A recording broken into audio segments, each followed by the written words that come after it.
Witam Was bardzo serdecznie. Dziś demontujemy kolejny model Nokii. Jest to Nokia 2610. Ściągamy tę klapkę, wyciągamy baterię. W tym przypadku jest bateria BL5C. Gdyby ktoś szukał. Model 2610. I teraz demontujemy całą obudowę przednią. Tu wystarczy w jakimkolwiek miejscu podważyć plastikowym narzędziem. Ja w tym przypadku mam, że tak powiem, fachowe. Wpinamy i tutaj wszystkie zaczepki sobie odblokowujemy i wyciągamy obudowę tej Nokii. Teraz sobie możemy przy okazji oczywiście wymienić nakładkę klawiaturki, jeśli jest zużyta.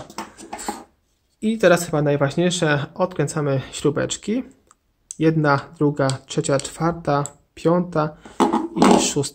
Do tej czynności potrzebujemy Torxa.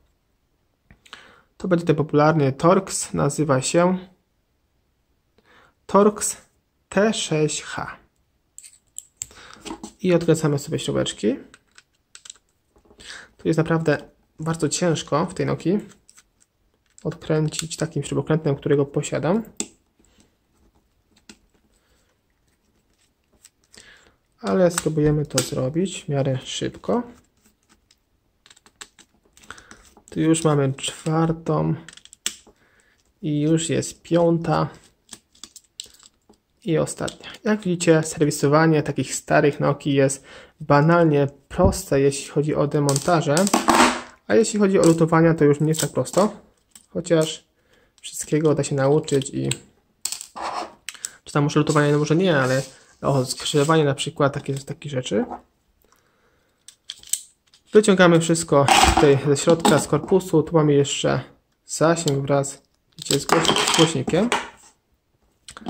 I tu mamy połączenie wszystkich tych elementów. Tu jest, widzicie, porty, mikrofonik. W tej Nokii jest wszystko bardzo fajnie wymienne. Podoba mi się. I tutaj jeszcze został nam wyświetlacz.